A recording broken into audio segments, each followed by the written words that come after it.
फिर तेरी पनाहों में पार्ट 3। महर को अपने सामने कुछ भी नहीं दिख रहा था, बस उसकी सांसें सुनाई दे रही थीं। धड़कनों का शोर उसके कानों में गूंज रहा था, या शायद किसी और की धड़कन उसके सीने से टकरा रही थी। तुम ठीक हो ना? वो आवाज़ उसकी रूह के भीतर तक उतर गई थी। उसने हल्के से सिर उठाया, भीगी पलकों से देखा और पहली बार उसके चेहरे को देखा जिसे अब तक सिर्फ उसकी कल्पनाएं जानती थीं। वो शख्स उसके बेहद करीब था, इतना करीब कि उसकी सांसों की गर्माहट बारिश की ठंडी बूंदों को भी मात दे रही थी।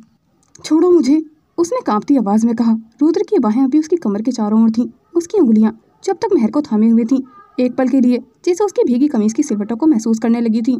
अगर छोड़ दूं तो गिर जाओगी तुम, उसने उसकी आंखों में झांकते हुए कहा और अपनी पकड़ उस पर और कस दी थी। उसके हाथ की सिग्नेचर घड़ी से पानी टपक रहा था, मगर वक्त मानो जैसे थम सा गया था। उसने धीरे से उसका चेहरा थामा, उसके चेहरे पर आए गीले बालों को कान के पीछे किया। उसके अंगूठे की रगड़ से उसकी बंद पलकों में एक अजीब सी हलचल हो रही है। तुम कांप रही हो, उसकी धीमी आवाज़ थी, लेकिन आंखें बेहद सर्द जो महर की रूह तक झकझोर रही थी। उसके होठों और उसकी सांसों के बीच अब सिर्फ बारिश का फासला था, और बारिश थी कि रुकने का नाम ही नहीं ले रही थी। रुद्र की बाहों में आते ही महर की पलकों का वजन बढ़ता गया था और उसकी चेतना धीरे धीरे फिसलती चली गई थी। महर ने कुछ कहने की कोशिश की, उसके लब कांपे मगर आवाज़ नहीं निकली थी। महर, रुद्र ने उसका नाम पुकारा, लेकिन अब तक वो पूरी तरह उसकी बाहों में ढह चुकी थी। उसके चेहरे की रंगत उड़ चुकी थी, भीगे कपड़े उसके जिस्म से चिपककर उसकी मासूमियत और बेबसी को एक साथ बयां कर रहे थे। रुद्र की आंखों में गुस्से और जुनून की लपटें उभर आई थीं। तुम इतनी भी हल्की नहीं हो जितना मैंने सोचा था, रुद्र ने धीमे से कहा, और अपनी ही बात पर एक हल्की सी मुस्कान के साथ उसे अपनी मजबूत बाहों में उठा लिया था।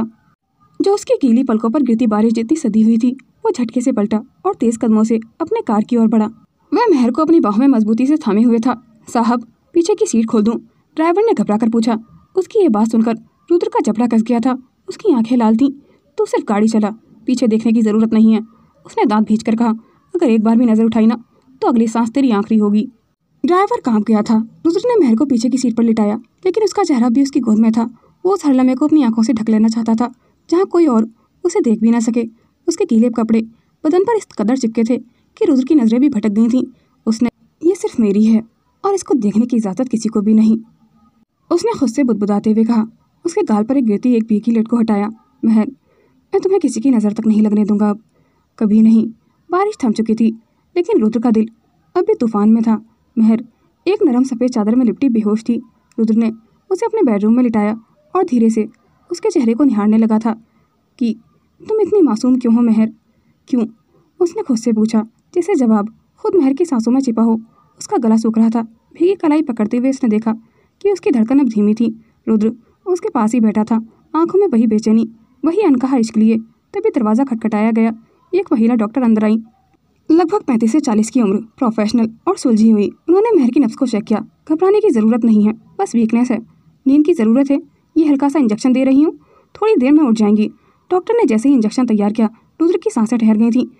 बस वीकनेस है। डॉक्टर की आवाज़ भले ही सुलझी हुई थी, पर रुद्र का दिल किसी तूफान से कम नहीं था। उसकी नज़रें महर के चेहरे पर अटकी थीं, पीली पड़ी रंगत, भीगी पलकों पर जमी थकान और वो मासूम सी कलाई जिसे अब डॉक्टर थाम चुकी थी।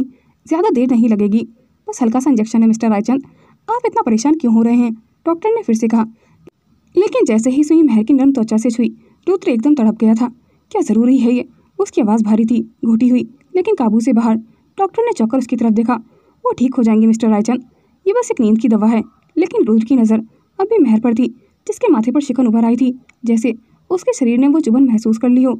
उसने तुरंत डॉक्टर का हाथ पकड़ा। बस अब मत कीजिए। डॉक्टर थोड़ी असहज हो गई थी, फिर संयम से बोली, मैं समझती हूँ, लेकिन ये ज़रूरी था। आप बैठिए, इन्हें कुछ देर में होश आ जाएगा। और इतना कहकर डॉक्टर वहाँ से चली गई थी। कमरे में अब सिर्फ बारिश की टप टप, घड़ी की टिक टिक और रुद्र का बेचैन दिल था। वो बिस्तर के किनारे बैठा, महर की उंगलियों को अपने दोनों हाथों में लेकर थामे रखा, जैसे कहीं खो ना जाए, जैसे वो अभी वो सुट नहीं वाली हो। उसके होंठ कांपते हुए थे, उसके हाथ के ऊपर टिक गए थे। तुम्हारी तकलीफ मुझसे बर्दाश्त नहीं होती महर, तुम क्या कर रही हो मेरे साथ? उसने फुसफुसाकर कहा और महर की तरफ झुकते हुए अपनी आंखें बंद कर ली थीं। उसने रजाई को उसके कंधों तक ठीक से उड़ा दिया था, उसकी भीगी लटें हटाकर उसके माथे पर हल्का सा किस किया और एक आखिरी बार महर के माथे पर हल्का सा हाथ फेरा और फिर बाथरूम की ओर बढ़ गया था, क्योंकि उसके भी कपड़े अब तक भीग चुके थे। कुछ देर बाद महर की आंखें बोझिल सी खुली। उसे सबको धुंधला धुंधला सा लग रहा था। उसे ये भी समझ नहीं आ रहा था कि वह इस वक्त कहाँ है। उसके हलक में अजीब सा सूखापन था। उसने खुद को बेड पर अकेला पाया और सामने की टेबल पर रखी एक बड़ी बोतल की ओर लड़खड़ाती हुई बढ़ी। उसने सोचा था ये पानी है, लेकिन वो पानी नहीं था। बिना कुछ सोचे वह पूरी बोतल होठों से लगाई और तेज़ी से सब गटक गई थी। कुछ ही सेकंड बाद उसकी सांसें तेज़ होने लगी थीं। सर हल्का सा महसूस हुआ और बदन में अजीब सी गर्मी दौड़ गई थी। तभी बाथरूम का दरवाज़ा खुला। रुद्र बाहर आया, बस एक सफ़ेद टी शर्ट और गिरे लोअर पहने हुए, भीगे बाल, गीली पलकों पर टपकती बूंदें और मस्कुलर फ्रेम से टी शर्ट चिपकी हुई थी। लेकिन जैसे ही उसने नज़र उठाई, महर बिस्तर पर नहीं थी। उसने चारों तरफ नज़र घुमाकर देखा। महर, कहाँ हो तुम? उसकी आवाज़ में बेचैनी थी। उसने तेज़ी से कमरे में देखा और तभी बू पीछे से आवाज़ आई। रुद्र पलटा और अचानक एक नन्हा, नशे में डगमगाता बदन उस पर गिर पड़ा था। वो थी महर। उसके बदन पर सिर्फ एक ढीली सी शर्ट थी, वो भी रुद्र की, जो उसके घुटनों तक लटक रही थी। रुद्र की नज़रें खुद ब खुद नीचे खिसक गई थीं और फिर उसके चेहरे पर लौट आई थीं। ये क्या पहना है तुमने? उसने गहरी आवाज़ में पूछा। महर ने मुस्कुराकर कहा, मैंने तो कुछ नहीं पहना, जो मिला वो। वैसे मुझे प्यास लगी थी बहुत ज़्यादा, तो बस पानी ही पिया मैंने तो कुछ नहीं किया। फिर उसने रुद्र की टी शर्ट के कॉलर को पकड़कर उसे अपनी ओर खींचा। तुम बहुत बुरे हो, हमेशा मेरे सपने में आकर मुझे परेशान करते हो और अब फिर से मेरे सपने में आ गए। उसने लड़खड़ाती आवाज़ में कहा। उसकी सांसों की गर्मी रुद्र की हड्डी तक टकरा रही थी। रुद्र खुद पर काबू कर पाना मुश्किल हो रहा था। महर की आंखें नशे में डूबी हुई थीं। उसके शर्ट की भीतर से झलकती मासूम काया रुद्र के दिल को बेचैन कर रही थी। बस रुद्र ने उसका चेहरा थामा। उसने बेड से उठाकर चादर उठाकर उसे कवर करने की कोशिश की, लेकिन महर ने उसे खिड़की से बाहर फेंक दिया था। रुद्र के अंदर कुछ टूट रहा था, एक जंजीर जो अब तक उसकी रगों में बंधी थी। महर को यूँ अपनी बाहों में देखकर उसकी भीगी कलाई अभी उसकी हथेली में थी। तुम्हें कोई अंदाज़ा नहीं है महर, तुम क्या कर रही हो मेरे साथ? उसकी आवाज़ अब काबू में नहीं थी, जैसे जहन के सारे बांध अब जवाब दे चुकी हों। वो उसकी ओर झुका, इतना कि उसकी सांसें उसके कंधों पर गर्म लहरों की तरह उतरने लगी थीं। तुम्हें नहीं पता तुम क्या कर रही हो, कल तुम बहुत पछताओगी, रुद्र ने फुसफुसाकर कहा। लेकिन उसकी उंगलियां अब महर के गाल से उसकी गर्दन तक फिसल रही थीं। मुझे सब पता है, मैं जानती हूँ मैं तुम्हारे साथ क्या कर रही हूँ, महर ने धीमे से कहा और एक पल में अपने होठ उसके होठों के करीब ले आई थी। उनके बीच अब सिर्फ एक सांस की दूरी थी। रुक जाओ महर, मैं तुम्हें समझा रहा हूँ। अगर अभी नहीं रोका ना मुझे, तो मैं तुम्हें कभी नहीं जाने दूंगा। रुद्र की आंखें सुलग रही थीं और महर उसकी बात सुनकर बस मुस्कुरा दी थी। अगले ही पल उसने रुद्र को अपने होठों से छू लिया था और उस एक पल में वो पूरी तरह उसके हवाले हो गई थी। रुद्र का सब्र टूट चुका था। उसने उसे अपनी बाहों में भरते हुए एक झटके से अपने ऊपर खींच लिया था। सोफा अब उनकी सांसों की तपिश से भरा हुआ था। महर के गीले बाल उसकी गर्दन पर बिखरे हुए थे और उसकी नाजुक उंगलियां रुद्र की पीठ पर फिसलती जा रही थीं। तुम्हें नहीं पता महर, रुद्र ने उसकी गर्दन पर होठ रख दिए थे, मैं कितना तड़पा हूँ तुम्हारे लिए। महर की सांसें और धीमी हो गई थीं, उसकी आंखें बंद हो चुकी थीं, वो पूरी तरह रुद्र में खो चुकी थी। रुद्र की उंगलियां अब उसकी गर्दन के पीछे उलझ चुकी थीं। उसके होठ धीरे से उसकी गर्दन के पास टिके थे और फिर उसने उसकी गर्दन के पास हल्का सा बाइट छोड़ दिया था। महर ने एक तेज सांस खींची और धीरे से बोली, दर्द हो रहा है रुद्र। रुद्र की पकड़ ढीली पड़ गई थी। उसने गहरी सांस ली और उसे फिर से अपने सीने से कसकर खींच लिया था। नो, उसने बमुश्किल खुद को खींचते हुए कहा, no not like this. Rudra की सांसें रुकी। उसकी बाहों में लिपटी महर अभी उसकी आंखों के सामने थी। रुद्र के चेहरे पर एक गहरी छाया दौड़ गई थी। उसने कुछ नहीं कहा, बस एक लंबा ठहरा हुआ सांस लिया और खुद को काबू में करने की कोशिश की। उसके भीतर की आग अब काबू से बाहर हो रही थी, लेकिन महर की आंखों की मासूमियत उसे थाम रही थी। लेकिन महर थी कि रुकने का नाम ही नहीं ले रही थी। वो बार बार अपनी नज़दीकियों से रुद्र को पिघला रही थी। रुद्र ने अपनी सांसों को काबू करते हुए कहा, ठीक है। अगले ही पल रुद्र ने पास पड़ी बेल्ट उठाई और धीरे से उसके हाथों को ढीले से बांध दिया था, ताकि तुम फिर से मुझे रोकने की कोशिश ना करो। उसने गहरी आवाज़ में कहा, क्योंकि अगर तुम ऐसा करोगी तो मैं खुद को रोक नहीं पाऊंगा। महर का दिल जोरों से धड़क उठा था। वो कुछ कहने ही वाली थी कि रुद्र ने एक मुलायम रजाई उसके ऊपर डाल दी थी। उसका चेहरा अब भी उसके बेहद करीब था और उसकी आंखों में अब जज्बातों की जगह आत्मसंयम झलक रहा था। फिर बिना कुछ कहे और बोले रुद्र वहाँ से उठ गया था। कमरे की लाइट्स बंद की ताकि अंधेरा उनकी गर्म सांसों को ठंडा कर सके और ख़ुद को काबू में रखने के लिए वो एक बार फिर बाथरूम की तरफ बढ़ गया था। रुद्र ने दरवाज़ा बंद किया और दोनों हाथों से वॉश बेसिन को थाम लिया था। आईने में खुद को देखा, भीगी आंखें, सांसें तेज और चेहरा बिल्कुल लाल पड़ा हुआ था। तू पागल हो गया है क्या रुद्र? उसने खुद से कहा। वो इश्क है तेरा, कोई ख्वाहिश नहीं। उसने ठंडी पानी की तेज धार अपने चेहरे पर मारी, लेकिन उस पानी से उसकी सुलगती रूह ठंडी नहीं हो पा रही थी। महर की गंध, उसका स्पर्श, उसकी मासूम मुस्कान सब अभी उसके जहन में था। रजाई के अंदर सिमटी हुई महर की सांसें अभी बेकाबू थीं। वो धीरे धीरे बड़बड़ा रही थी, तुम हमेशा मेरे सपने में आते हो और ऐसा ही करते हो, मुझे परेशान करते हो और फिर चले जाते हो। उसके हाथ अब भी लूजली बंधे हुए थे। बस एक बेचैनी थी, एक तड़प जो उसने पहली बार महसूस की थी। महर धीरे धीरे गहरी नींद के आगोश में जा चुकी थी। रुद्र बाथरूम से वापस आ गया था। उसके बाल अभी भी भीगे हुए थे, चेहरे पर थकावट लेकिन आंखों में शांति थी। उसने धीरे से आकर रजाई के किनारे बैठते हुए उसके हाथों को खोल दिया था। सिलीगढ़ सो गई, उसने फुसफुसाकर कहा। रुद्र ने एक लंबी सांस ली और फिर उसके पास फर्श पर बैठते हुए उसके हाथों को हल्के से अपने हाथों में ले लिया था। तुम पर हक तो बहुत है मुझे। रुद्र ने रजाई के कोने को खुद से ढक लिया था और वहीं उसके पास बेड पर लेट गया था। और महर पहली बार किसी के इतने पास होकर भी खुद को महफूज महसूस कर रही थी। अगली सुबह हल्की रोशनी खिड़की से चलकर कमरे में उतर रही थी। महर की आंखें धीरे धीरे खुली। उसकी सांसें अब भी थमी थमी सी थी और उसका सर दर्द से फटा जा रहा था। जैसे ही उसकी नज़र सामने रुद्र पर पड़ी, वो अभी वहीं था। एक बाँह उसके तकिए के पास थी और उसकी सांसें धीमी और शांत थीं, लेकिन वो अभी गहरी नींद में सो रहा था। एक पल के लिए महर का दिल जैसे किसी अनकहे एहसास से भर गया था, लेकिन अगले ही पल उसने खुद को देखा और अपने अस्त व्यस्त कपड़े, उलझे बाल और फिर वह झट से उठ गई थी। उसने रजाई हटाई, जल्दी से अपने कपड़े उठाई और खुद को संवारते हुए बाथरूम के दरवाजे की ओर बढ़ गई थी। महर खुद ब खुद बड़बड़ाई जा रही थी। मैं यहाँ कैसे आई? मैं तो हॉस्पिटल जा रही थी ना। और ये रुद्र मेरा पीछा क्यों नहीं छोड़ता? कभी सपनों में और कभी हकीकत में मेरे सामने आ ही जाता है। उसने जल्दी से कपड़े चेंज किए और कमरे से जाते जाते एक बार पलटकर रुद्र की ओर देखा। वो अब भी गहरी नींद में सो रहा था, जैसे उसे कोई परवाह ही नहीं थी। Hospital, floor number 3, room number 307। तेज कदमों से भागती हुई महर जैसे तैसे हॉस्पिटल पहुंची थी। उसकी सांसें उखड़ रही थीं, आंखें सूजी हुई थीं, अंदर की घबराहट उसके चेहरे पर साफ झलक रही थी। कमरे के पास पहुंची तो दरवाज़ा थोड़ा सा खुला हुआ था। उसने झांककर भीतर देखा। माँ अभी भी आर्यन के सिरहाने बैठी हुई थीं। उनकी आंखों के नीचे गहरे काले घेरे थे। थकान से झुकी कमर और थमे हुए आंसू और एक पत्थर जैसी मजबूती बेटे को निहार रही थी। महर की आंखें भर आई थीं। उसका दिल धड़कने लगा था, बहुत तेज। मैं कैसे भूल गई? मैं कैसे भूल सकती हूँ कि मुझे आर्यन की फीस जमा करनी थी? वो बुदबुदाई। माँ ने कहा था ऑपरेशन के लिए 5 लाख रुपए चाहिए। आज के ही दिन उसके कदम लड़खड़ा गए थे। वो दरवाजे के पास दीवार से टिक कर बैठ गई थी, लेकिन शायद उसे यह भी याद नहीं था कि उसने कितने वक्त से खाना भी नहीं खाया है।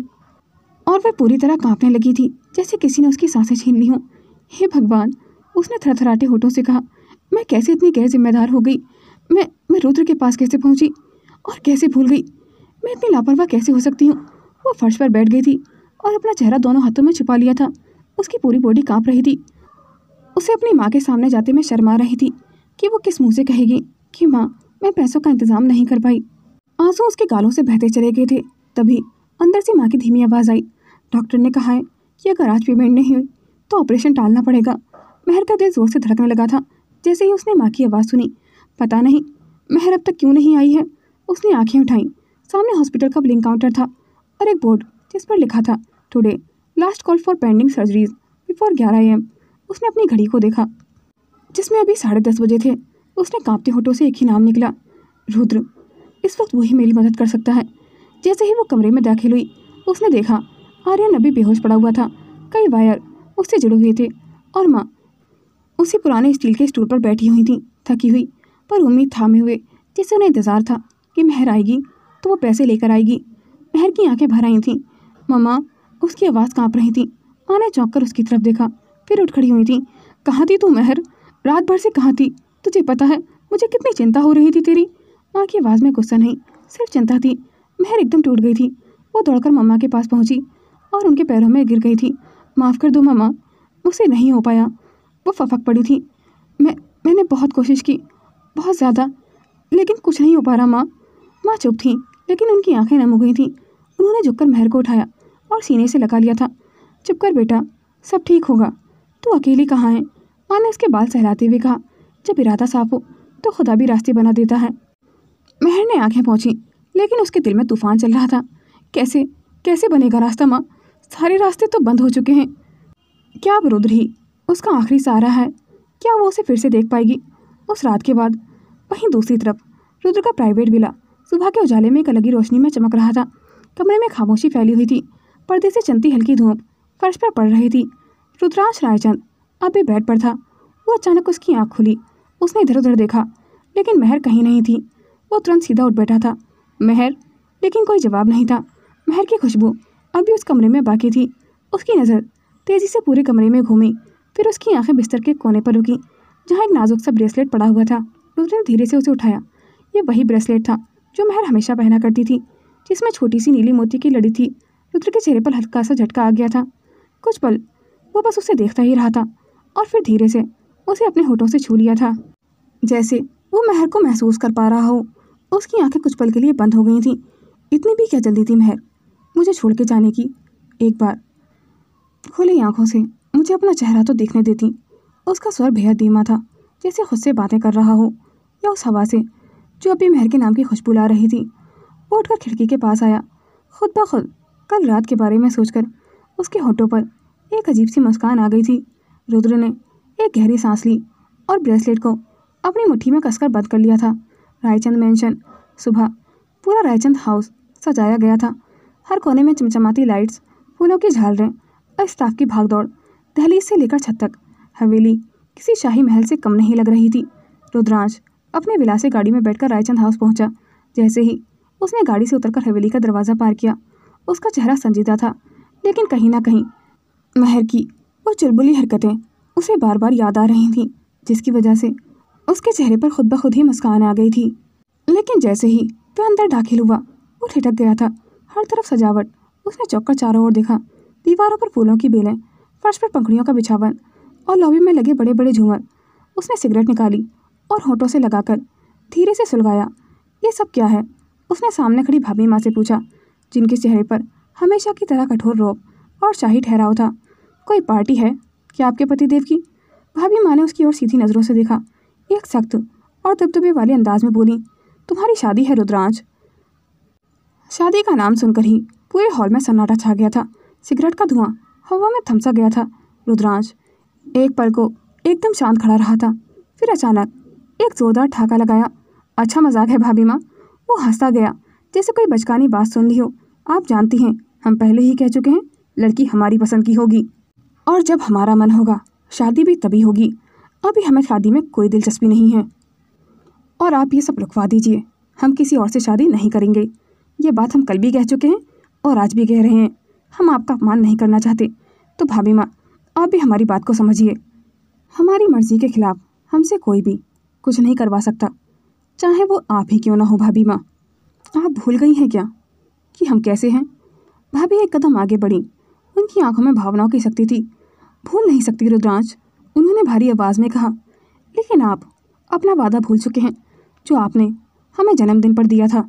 एक दिन आप नहीं, हमारे सर पर हाथ रखकर कसम खाई थी कि अगर हम तुमसे कुछ मांगेंगे तो तुम मना नहीं करोगे, चाहे हमारी मांग तुम्हारी ज़िंदगी ही क्यों ना हो। हमने आपसे आपकी ज़िंदगी नहीं, सिर्फ आपको शादी करने के लिए कहा है। इतना तो आप हमारे लिए कर ही सकते हैं। रुद्रांश की हंसी रुक गई थी और आज भाभी माँ का स्वर भारी हो चुका था। हम तुमसे तुम्हारी शादी की मांग कर रहे हैं। दुल्हन हम चुन चुके हैं और शाम को तुम्हारा विवाह है। रुद्रांश एकदम बुत की तरह खड़ा था। उसका चेहरा पतराया हुआ था। वह ना तो ये शादी कर सकता था और ना ही भाभी माँ को दी गई कसम तोड़ सकता था। उसका चेहरा पतराया हुआ था। कुछ देर तक तो वह कुछ नहीं बोला, फिर मुड़ा और तेज़ी से अपने कमरे में चला गया था। जैसे ही वो कमरे में दाखिल हुआ, दरवाज़ा ज़ोर से बंद किया। वो पागलों की तरह चीज़ें फेंकने लगा था। कुर्सियाँ, टेबल, किताबें, घड़ी, गिलास, सब कुछ टूटता चला गया था। How dare they, she can't control मी। उसकी आवाज़ में गुस्सा, दर्द और टुटन थी। उसने अपने हाथ से दीवार पर जोर से मुक्का मारा और फिर एक के बाद एक दीवार पर खून की छींटें निकल गए थे। उसकी उंगलियां लहूलुहान हो चुकी थीं। वो ज़मीन पर गिर पड़ा था, बिखरा हुआ, टूटा हुआ। उसका सांस लेना भी भारी हो गया था और आंखें, उनमें सिर्फ एक नाम गूंज रहा था, महर। फर्श पर बैठे रुद्रांश का चेहरा पसीने से भीगा हुआ था। उसके हाथ लहूलुहान थे, लेकिन उसे दर्द का कोई एहसास नहीं हो रहा था। शायद इस वक्त जिस दर्द ने उसे तोड़ा था वो किसी जख्म से बहुत ज़्यादा गहरा था। वो दीवार से पीठ टिकाकर बैठ गया था और उसकी आवाज़ अब काँप रही थी। ये क्या मांग लिया आपने भाभी माँ हमसे? उसकी आवाज़ जैसे गले में अटक रही हो। आप हमसे हमारी ज़िंदगी मांग ली थी, जान मांग ली थी, हम मुस्कुरा कर दे देते। उसने सिर झुका लिया था। कुछ पल बाद जोर से फर्श पर मुक्का मारा और एक बिखरे शीशे का टुकड़ा उसकी उंगलियों में धंस गया था। लेकिन उसे इस बात का भी बिल्कुल एहसास नहीं था कि उसके हाथ में कांच चुभा हुआ है। पर यह नहीं मांगना चाहिए था भाभी माँ, वो चिल्लाया। ये नहीं मांगना था भाभी माँ, आप चाहती हैं हम किसी और से बन जाएं और वो हमारा इंतज़ार करती रहे। उसने आंखें बंद कर ली थी, जैसे उस एक चेहरे को देखने से डरता हो जो अब उसके दिल की हर धड़कन पर राज कर रहा था। कमरे का दरवाज़ा थोड़ा सा खुला रह गया था और उस दरार से किसी की हल्की सी आहट अंदर आई थी।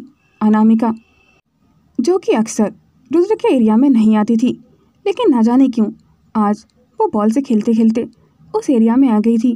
वो हमेशा की तरह घर में खिलखिलाने वाली लड़की नहीं थी। आज उसकी आंखों में हैरानी थी, माथे पर शिकन, कदम जैसे खुद ब खुद रुद्र के कमरे की तरफ बढ़ चले थे। चाचू, उसने धीरे से पुकारा, लेकिन कोई जवाब नहीं मिला था। वो थोड़ा और पास आई और उसके पैरों के नीचे कुछ छिपा। कमरे के फर्श पर टूटा हुआ शीशा बिखरा पड़ा था और दीवारों पर खून के छींटे थे, जैसे किसी सजा की गवाही दे रहे थे। रुद्र के कमरे में भाभी माँ के अलावा किसी और को आने की इजाज़त नहीं थी, लेकिन अनामिका आज हिम्मत कर कर उसके कमरे तक आ गई थी। उसकी नज़र रुद्रांश पर पड़ी, जो दीवार से टिक कर बैठा था, बिखरा हुआ, टूटा हुआ। उसकी उंगलियां लहूलुहान थीं, चेहरा पसीने से भीगा हुआ था। अनामिका की सांसें तेज हो गई थीं। उसे समझ ही नहीं आ रहा था कि वह क्या करे। वो भागते हुए कमरे से बाहर निकली और सीधा सीढ़ियाँ चढ़ती हुई ऊपर पहुंची। मम्मा, मम्मा जल्दी आओ। भाभी माँ, जो मंदिर में पूजा की थाली सजा रही थी, घबरा कर उसकी तरफ बढ़ी। क्या हुआ अनामिका, इतना घबरा क्यों रही हो? पूरी हवेली तुमने सर पर उठा ली है, दिख नहीं रहा कितनी तैयारियों में बिजी हैं हम, और तुम्हें हमेशा अपना बचपना सूझता है। मम्मा, मैं कोई मजाक नहीं कर रही, देखो ना चाचू को क्या हो गया है। उन्होंने अपने कमरे की क्या हालत बना ली है, दीवारों पर खून है मम्मा, वो उनके हाथ इंजर्ड हैं, जल्दी चलो ना। भाभी माँ के चेहरे का रंग उड़ गया था। उन्हें उम्मीद नहीं थी कि रुद्रांश खुद को ही चोट पहुँचा लेगा। उनके हाथ से पूजा की थाली ज़मीन पर गिर गई थी, फूल बिखर गए थे और जैसे मन का विश्वास भी कहीं बिखर गया था। वो बिना एक पल गवाए सीढ़ियाँ उतरती हुई चली गई थीं और रुद्र के कमरे के बाहर पहुंचकर रुक गई थीं। भाभी माँ जानती थीं इस कमरे में उनकी इजाज़त के बिना कोई दाखिल नहीं हो सकता था। उन्होंने अपनी सांसों को काबू किया और धड़कते दिल से दरवाज़ा खोला और वो मंजर देखा जिसने उन्हें हिलाकर रख दिया था। रुद्रांश दीवार से टेक लगाए बैठा था, आंखें सुनती, होठों पर बस एक नाम था, मेहर। लेकिन उस नाम को भाभी माँ सुन नहीं पाई थीं। रुद्रांश को इस कदर टूटता देख भाभी माँ की आंखें भर आई थीं। वो उसके पास आई। रुद्र, भाभी माँ ने भर्राए गले से पुकारा, लेकिन वो अब भी सुन बैठा रहा था, जैसे उसे ना तो भाभी माँ दिख रही थी और ना ही उनकी आवाज़ उसके कानों तक पहुँच रही थी। उसकी आंखों से आंसू बह निकले थे, ना जाने हाथ में लगे जख्मों से या दिल पर लगी चोट से। उसने धीरे से उसके माथे पर हाथ रखा। बेटा, होश में आओ, देखो तुमने क्या किया है। रुद्रांश ने उनकी आवाज़ सुनी, लेकिन जैसे उस तक कुछ भी ठीक से पहुँच ही नहीं रहा था। कुछ पल तक वो उसी हालत में बैठा रहा था, टूटे हुए शब्दों, बिखरे एहसासों और बहते लहू के साथ। फिर धीरे धीरे उसकी पलकों पर बोझ पड़ने लगा था और वो बेहोश सा वहीं फर्श पर लुढ़क गया था। भाभी माँ को देखकर ऐसा लग रहा था कि रुद्र की यह हालत पहली बार नहीं हुई थी। उन्हें पता था कि रुद्र को जब कोई बात बर्दाश्त नहीं होती तो वो इस तरीके का ही बिहेव करता है, लेकिन भाभी माँ भी रुद्र की पूरी हकीकत नहीं जानती थी। उन्हें बस रुद्र एक अय्याश लड़का लगता था जिसको शराब और क्लब के अलावा उसकी कोई ज़िंदगी नहीं थी। लेकिन असली सच से तो भाभी माँ भी नावाकिफ़ थी। रुद्र को बेहोश देख भाभी माँ की चीख निकल पड़ी थी। रुद्र, रुद्र उठो बेटा, कोई डॉक्टर को बुलाओ जल्दी। उन्होंने नौकरों को आदेश दिया। कुछ घंटे बाद कमरा अब वैसा नहीं था। दीवारें साफ थी, शीशे के टुकड़ों को हटा दिए गए थे, खून के निशान मिटा दिए गए थे। माहौल में अजीब सी चुप्पी थी। एक तूफान जो आया और अभी अभी थमा था, लेकिन अब उसके कमरे की तस्वीर बिल्कुल बदल चुकी थी, जो कि कुछ घंटों पहले कुछ और ही था। कमरा शादी के कमरे की तरह सज चुका था। फूलों की लड़ियाँ, मध्यम रोशनी और सोफे पर लाल रंग की चुनर से ढकी कोई लड़की घूंघट में डरी सहमी बैठी हुई थी। दरवाज़ा अंदर से बंद था, बाहर कोई नहीं था। रुद्र की आंखें धीरे धीरे खुलीं। उसने पलकें झपकाईं और कमरे की छत को देखा और कुछ पल लगे उसे समझने में कि वो बिस्तर पर है। फिर उसने इधर उधर देखा और तभी उसकी नज़र उस अजनबी दुल्हन पर पड़ी। उसकी सांसें रुक गई थीं। वो धीरे से उठकर बैठ गया था, जैसे कुछ समझने की कोशिश कर रहा हो कि ये सब कब और कैसे हो गया। उसके माथे पर सिकन आ गई थी। ये क्या है, उसने खुद से बड़बड़ाया। फिर देसी से नज़रें घुमाई। कमरे की हर दीवार पर फूल थे, बेड पर सजे हुए कुशन और लाइट्स थीं, और सामने वो लड़की जो अब भी चुपचाप घूंघट डाले बैठी थी। उसके भीतर जैसे लावा फूट पड़ा था। रुद्र तुरंत उठ खड़ा हुआ था और एक ही झटके में उस लड़की की ओर बढ़ा। कौन हो तुम? उसकी आवाज़ कड़क थी। किसने भेजा है तुम्हें? मेरी इजाज़त के बिना मेरे कमरे में आने की हिम्मत कैसे हुई तुम्हारी? और अगले ही पल उसकी पकड़ उसकी गर्दन पर कस गई थी। दोस्तों, क्या आप बता सकते हैं कि रुद्र की दुल्हन कौन है? आपको रुद्र और महर की लव स्टोरी कैसी लग रही है? कमेंट सेक्शन में अपनी राय ज़रूर दीजिएगा। दोस्तों, ये काल्पनिक कहानी है जिसमें दिखाए गए किरदार और घटनाएं मात्र कल्पना है। इसका उद्देश्य किसी भी प्रकार की हिंसा, उत्पीड़न या अस्वीकृत व्यवहार को बढ़ावा देना नहीं है। दर्शकों से अनुरोध है कि वह इसे केवल एक फिक्शनल स्टोरी की तरह ही देखें। Thanks for watching. Do like, comment and share this video and subscribe my YouTube channel for more interesting videos. Video को अंत तक देखने के लिए धन्यवाद।